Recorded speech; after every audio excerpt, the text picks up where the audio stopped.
This podcast is brought to you by Blackaby Ministries International. To find out more, visit blackaby.org. Well, welcome to the Richard Blackaby Leadership Podcast. My name is Sam, and I'm your host. And helping take our leadership to the next level this Christmas season is Dr. Richard Blackaby. Well, and Merry Christmas to you, Sam. Merry Christmas, Richard. It's hard to believe another Christmas is upon us. Yeah, and happens every year. It seems it does. Like. It just seems like an annual thing now. It's probably my favorite time of year. And I was talking to your son the other day, actually, Daniel, and saying how I think it's probably also the most nostalgic holiday. Yeah. Like I think when you get around Christmas, you feel nostalgic, and I don't know if that's because growing up you have certain traditions, and those just sort of always crop back up every year around Christmas, even long into adulthood when you've got kids, and we've got a 3-year-old and a 10-month-old, and we've already started some Christmas traditions. And yeah. I think everybody, or most people, have traditions that they do. Yeah, and it's funny when you talk to people about that, because some of the traditions is like, really? That you do that every year? Yeah, I've heard. It's like, I think we have some mutual friends that I think Christmas Eve, which it's just bizarre to me because I had a totally different tradition, but every Christmas Eve they eat at Waffle House. Yeah. And it's like, oh, really? Like, that's interesting. I mean, like, there's nothing wrong with that, but it's like, that's so left field to sort of what I grew up with. Yeah, and yet, I think traditions are so important. It's because a lot of times it's not even how exotic it was, but the fact that that was just special to your family, and that's just what you always did. And so, we're kind of the same way. I was just driving my 7-year-old twin grandsons home from school yesterday, and they were already talking about their Christmas traditions, and they're 7, but there's just certain traditions things start young, that you do, and it doesn't take long before you'd say it just wouldn't be Christmas if we didn't do this, we didn't eat that, and we didn't take time to do this, and I think as parents, that I think traditions, certainly they can become cumbersome and abused like anything else, but they also give you a certain sense of grounding in your family, and when you look back on your childhood, you realize, well, those were that's what kind of grounded me in our family and what we celebrated, what we valued and thought was important, and so for us, certainly there was some food elements, and of course I grew up, I would say, on the verge of being poor, in the sense that we didn't have a lot of money, couldn't go out and eat a lot, couldn't just always afford exotic groceries, but my mother had certain things that she made. A bunch of those were, and she was a good cook too. She was, and she had gotten a lot of that stuff from her mother, who was an excellent cook as well.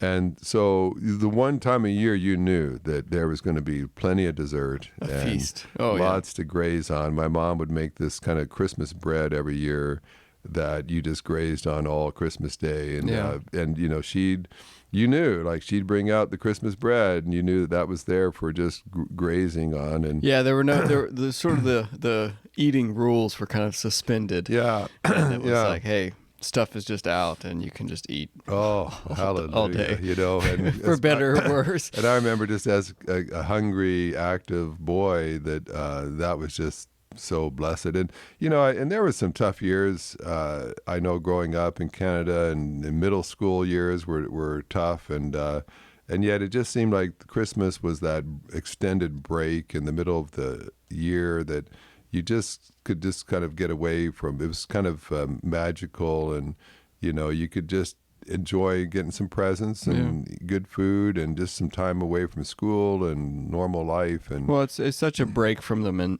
mundane and the monotony of normal life. Yeah, and of course, who doesn't like gifts and family coming together and good food? So as I was thinking about this Christmas, I thought it might be just interesting. Again, I've done this in years past and just reflected a little bit about, what are the feelings that come from the Christmas story? What are the truths that kind of bubble up to the surface when you think about just the story in the Bible of Christmas? Why is it that it kind of spawns things like giving gifts and eating food and celebrating with family. A lot of that is embedded in the Christmas story itself. And so I thought I'd just take a few minutes and just reflect a little bit about the Christmas story and how I think it continues to speak into our lives. And as you're even planning your own Christmas traditions this year with your family, you may not get turkey dinner and dressing out of the Christmas story, but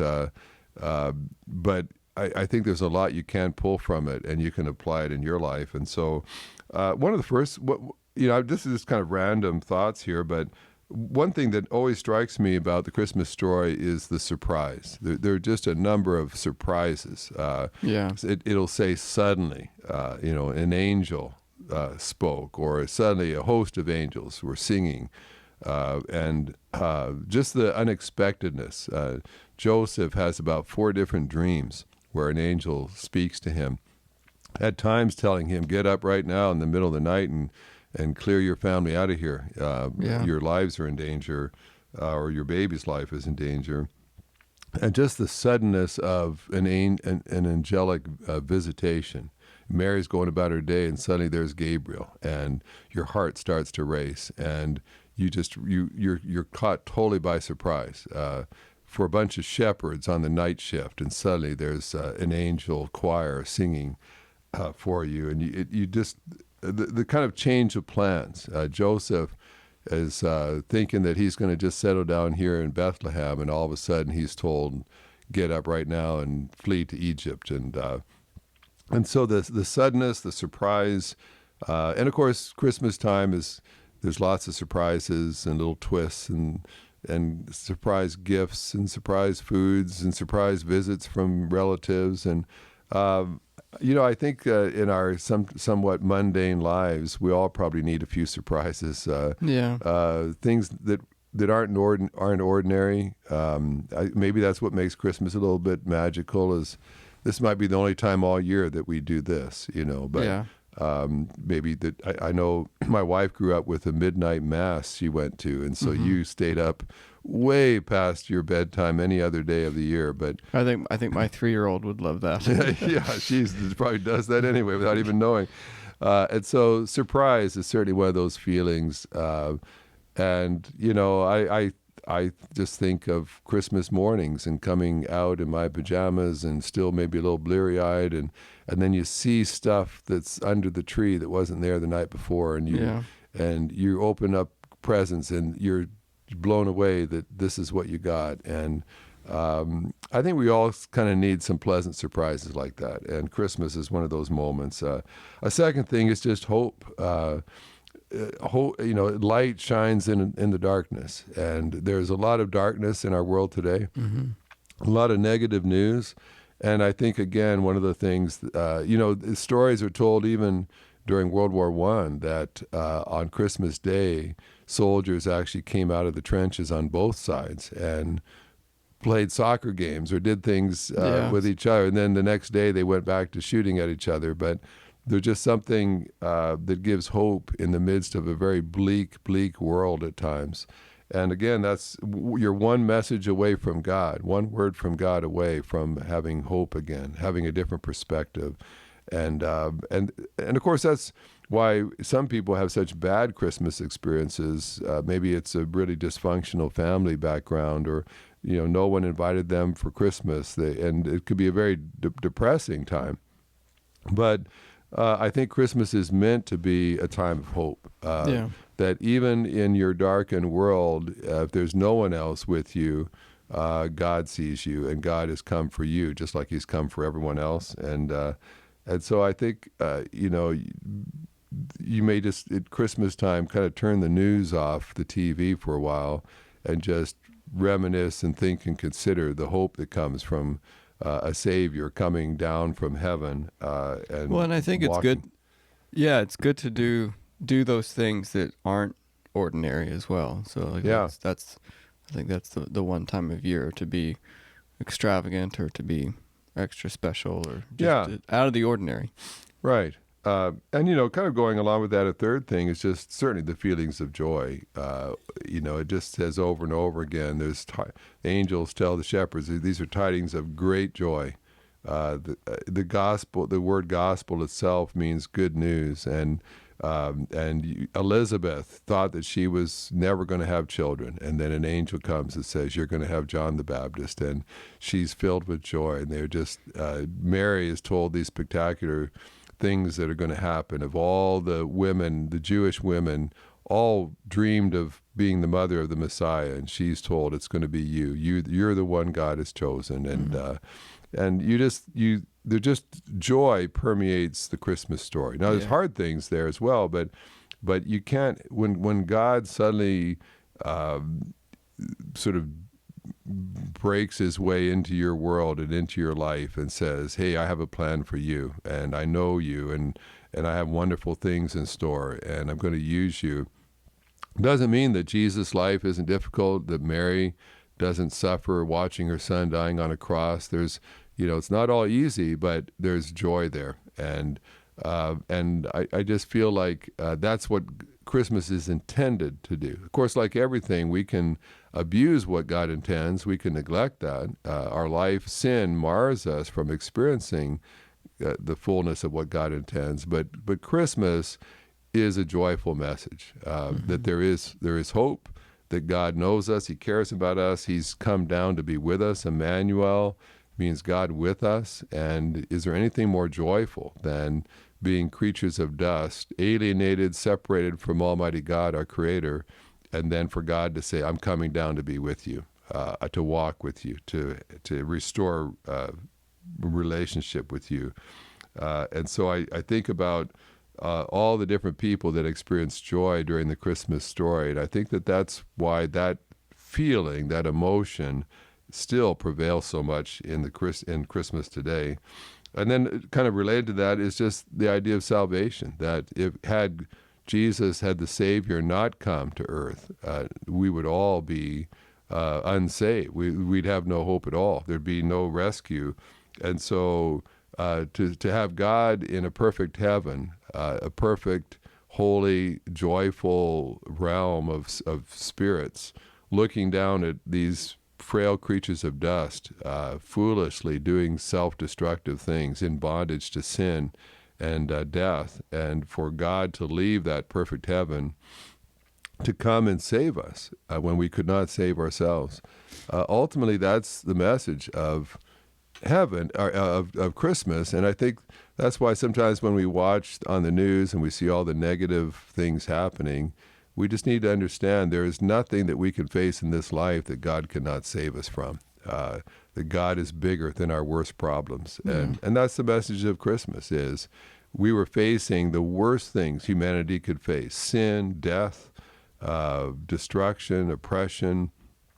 And Christmas says, you don't face a problem that God can't provide salvation from. Yeah. And so a fifth one is just the ordinariness. So much of the Christmas story is embedded in ordinary stuff. I mean, Joseph and Mary are going to Bethlehem because there's a census, and it's all about taxation. And what's more ordinary than paying taxes? And the whole fact that Joseph and Mary aren't in Nazareth, where they grew up, is because they had to go to Bethlehem because of paying taxes. And so I think we forget that they didn't go to Bethlehem to have the baby. Yeah. It was... Yeah, it was just fulfilling a government duty, filling out government forms. And then, what's more mundane than trying to find a vacant room in a motel somewhere.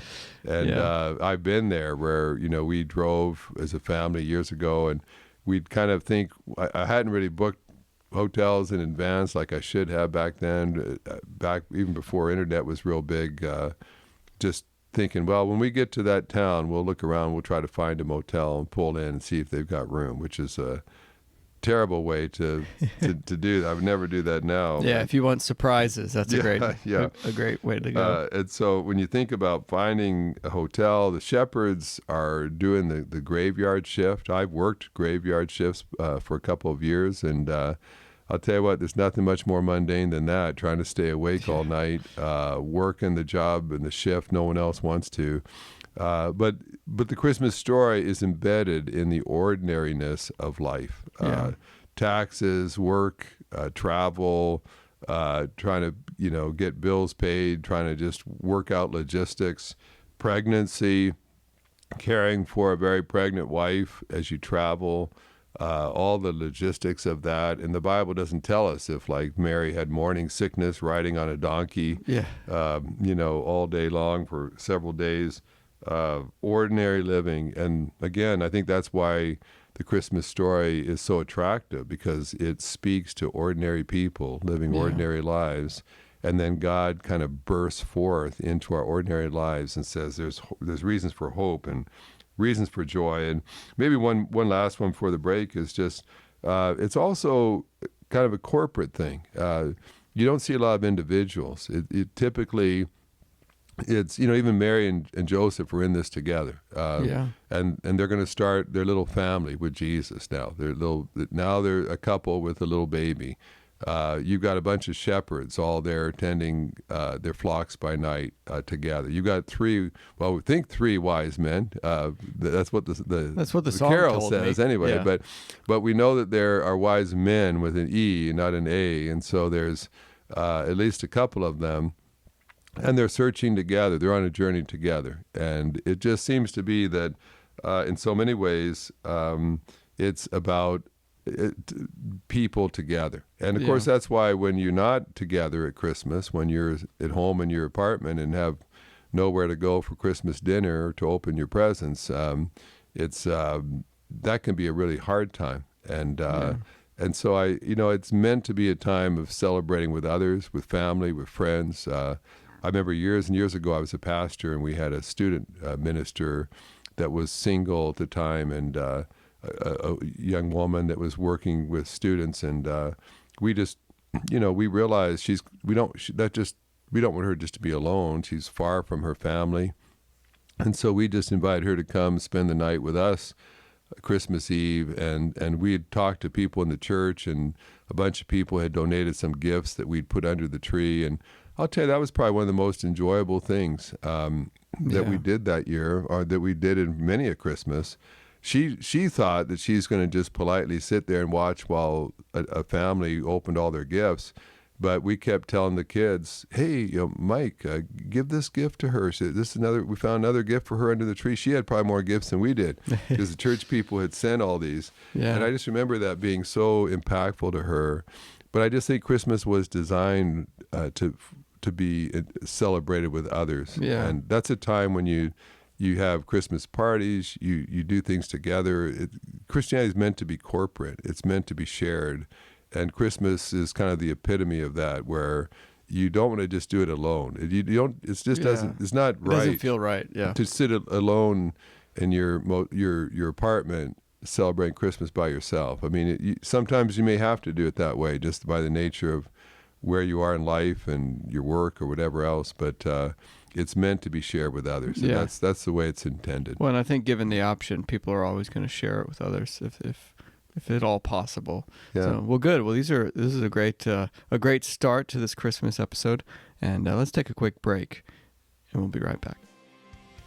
God's power and love have no limits, so why do Christians put limits on their relationship with Him? We could be pursuing greater knowledge, experiencing deeper intimacy, and abiding in freer joy. And yet, we routinely settle for mediocrity in our spiritual lives. But if you're ready to explode your self-imposed limits, the Unlimiting God class will show you that you need not settle for less than what God intends for you. God can do extraordinary things through ordinary people, but only when we allow Him to enlarge our spiritual capacity and overcome our self-imposed limits. Registration is now open for Unlimiting God, based on the book Unlimiting God by Richard Blackaby. This 6-week study can be found at blackabyinstitute.com. Learn with others from around the world in this online class. Well, Richard, this is my my favorite time of year, Christmas, filled with holiday treats, delicious food, family, traditions. Maybe just as we wrap up here, thinking back on that first Christmas, sort of where we draw a lot of our traditions from, What are a few more of those the feelings that you get, the thoughts that come up when you think about that first Christmas? Yeah, well, I think it's just good news. You know, it's almost like the angels couldn't hardly contain themselves as they're letting the shepherds know. You know, Yeah, this is sort of exploded. yeah, it's like this is great news, of great joy, and you want to tell people, and then the shepherds took off to tell everybody what they had seen, and the wise men traveled a great distance, hundreds of miles, to be able to find this baby, because they knew that this was unusual, this was special, and they went away to report what they'd found, and I just think that we've kind of lost that sometimes. We need as Christians to remember, enjoy your food, enjoy the presents, enjoy the fellowship, but don't lose sight of the fact that this is good news. You know, you get the sense that heaven knows how awesome this moment is, and all the angelic beings in heaven are celebrating, and there's a huge party going on there, and then it's almost like heaven just sort of thinks, hey, let's go let those earthlings know, let's let those humans know how amazing this is. And they really don't have any idea. They're kind of down there stumbling in darkness and have no idea that the light has just been introduced into their darkened world, and they can have hope and joy now. And so, you know, I think it is a time often, even as you just interact with other people and you know, restaurants or stores or other places, just strangers you just come across, this is a time to be able to talk about good things and positive things, and share about the hope that you have. And so never lose sight of that. The Christmas story is about good news, the best news ever, that God has not abandoned us. He's not just washed his hands of us and said, those foolish creatures of dust, I'm just done with them. But it's like, no, I've come up with a master plan to save them and rescue them. And so it's good news. Another one is just that, you know, I think we need to remember, though, the Christmas story happens in an age of evil. And that King Herod is such an egocentric, evil, corrupt government leader. The government, of course, and that's just in you know, Israel. And then you've got Tiberius, you had Augustus at that time, the first full-fledged Roman emperor, extending his control, the Roman emperors and the Caesars for years to come will be ruling the known world. And so lots of evil, lots of persecution, lots of corruption will take place because of that. And so sometimes we forget that doesn't always show up in church Christmas pageants. You know, corrupt Caesars and Roman armies marching through the land. And although I will say, I was playing with my 3-year-old Claire, and she was asking. We were putting together a nativity, and she was asking where King Herod was. So she was concerned that a particular nativity set didn't include King Herod. So, you know. She is always going to have a unique perspective on things. But, like, he is one of the most evil, corrupt, insecure, paranoid government leaders in history. And that is when Christmas takes place. And there's been a lot of paranoid government leaders in history, so that's saying something. So, you know, I think that again, though, that gives you hope, because Christmas doesn't happen in just a pristine paradise. It happens in the midst of all kinds of evil government and regulations and rules and violence. And in the midst of our darkened world is when Christmas happens. And I think... again, maybe that's why it's so special, because in every generation we have that kind of evil that takes place, and yet Christmas is not intimidated by the evil of humanity. A ninth one is just gifts. The wise men bring gifts. Of course, that's why we think there were at least 3 wise men, because there's 3 gifts mentioned.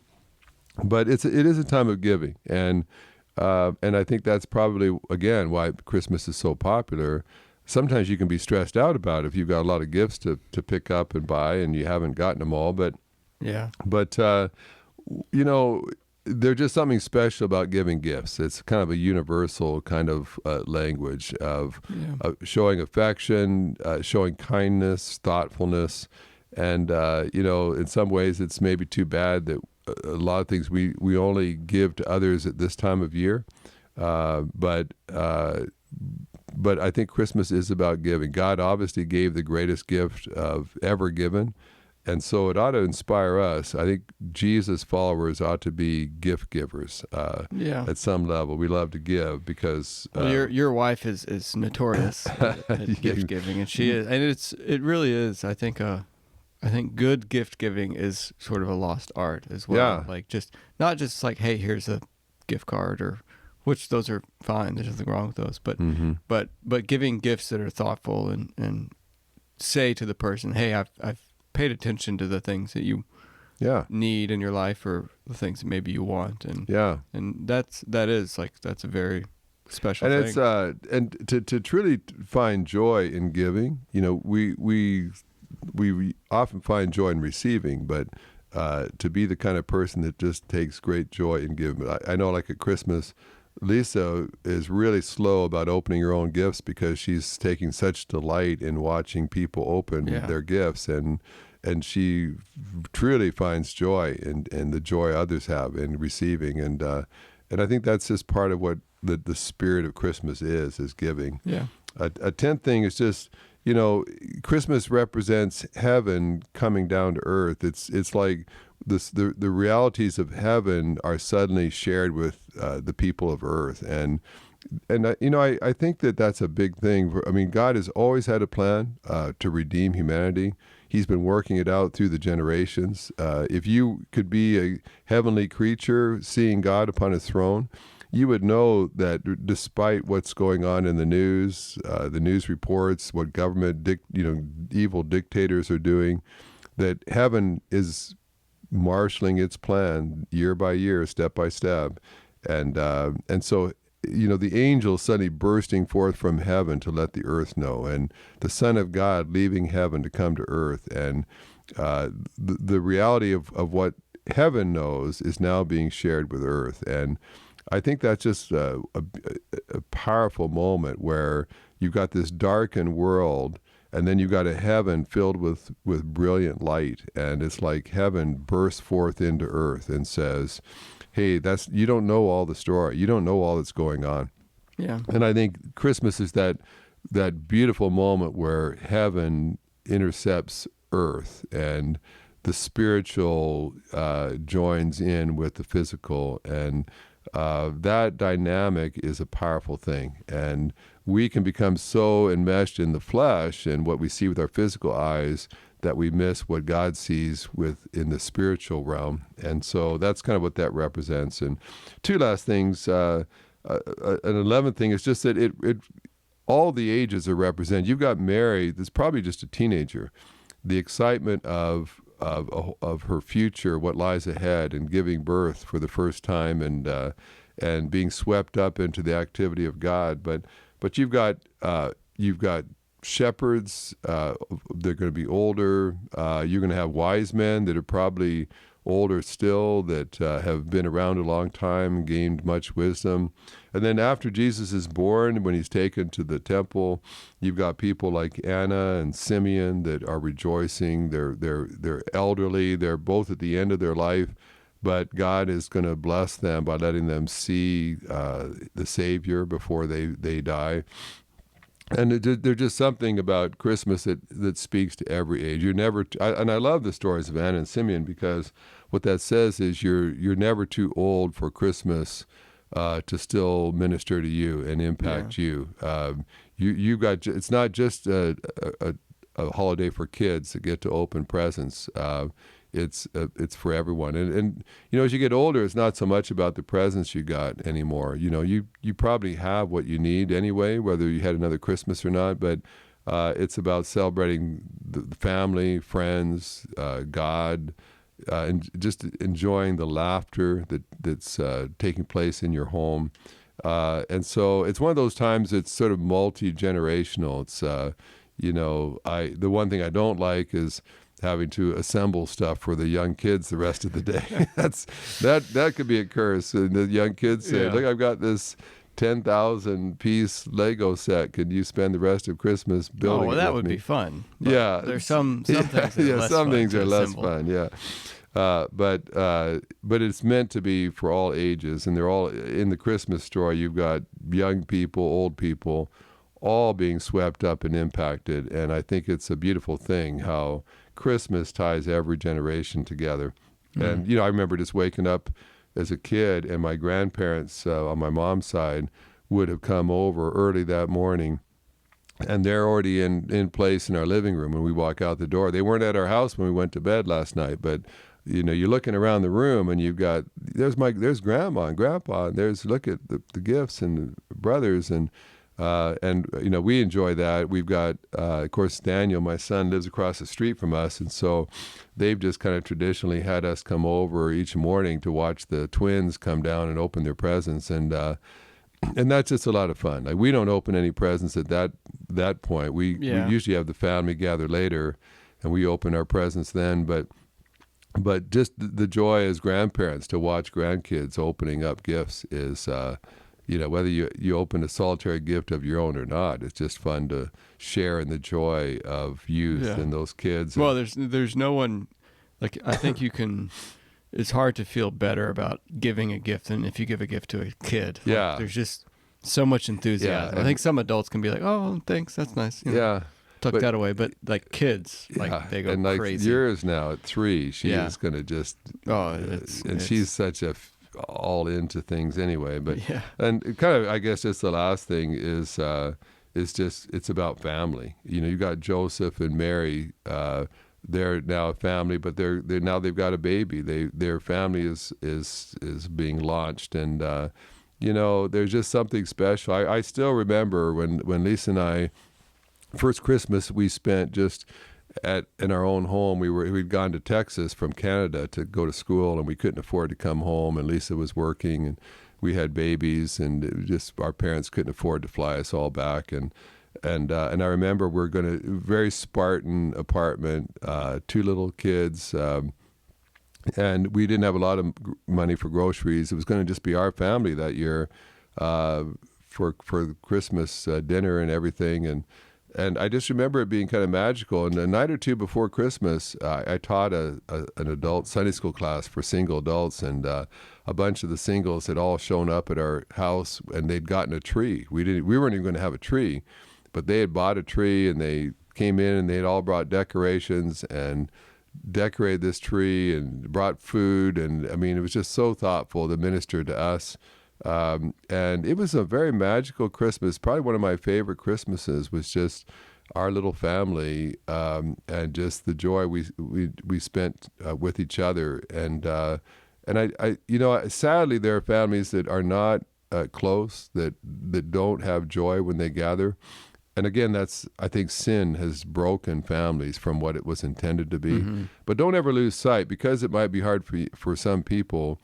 Don't ever diminish what God intended. And God's intention was that Christmas was a time for families, and for families to be drawn closer. And if all you got is Joseph and Mary and a baby, or if you don't have a baby, but you're a couple, or you're a single, you may be a one-person family right now, that can't get with other relatives, but look for the family that God's put in your life at this time, and celebrate that. I remember when we moved to Winnipeg to start pastor a church, I had an aunt that lived there that I didn't really know very well, hadn't been around very much, and we just didn't have occasion to be around her much. She actually divorced my dad's older brother, and so technically we weren't maybe even related officially anymore, but we reached out to her because she was family, and that became a very special relationship we had. It was kind of an awkward sort of way that we were still related, but you know what? It's just, Christmas is a time just to reach out to people maybe that you haven't spent as much time with, you don't know as well. Yeah. And maybe it's a time just to do some healing, some repair work in family at times, and to send a card or a gift, or just let some things go and realize, hey, we're we are family. This is the family I've got. I want to make the best of it. Yeah. And so, lots of thoughts that come from the Christmas story. There's a reason that a lot of the traditions have developed around Christmas that there has been, and a lot of it comes from the original Christmas story, and just being true to that. So anyway, we'll leave it there, but I pray for all those listeners that God will truly bless you as a family as well, and that this will be a wonderful Christmas for you in this season also. Well, from the Richard Blackaby Leadership Podcast to your family, we wish you all a Merry Christmas. Thanks for listening to the podcast. If this is something you enjoyed, it really makes a difference if you leave a review and a 5-star rating on Apple Podcasts or wherever you listen. Don't forget to subscribe and share with your friends. We always love hearing from our listeners, so email us at podcast@blackaby.org.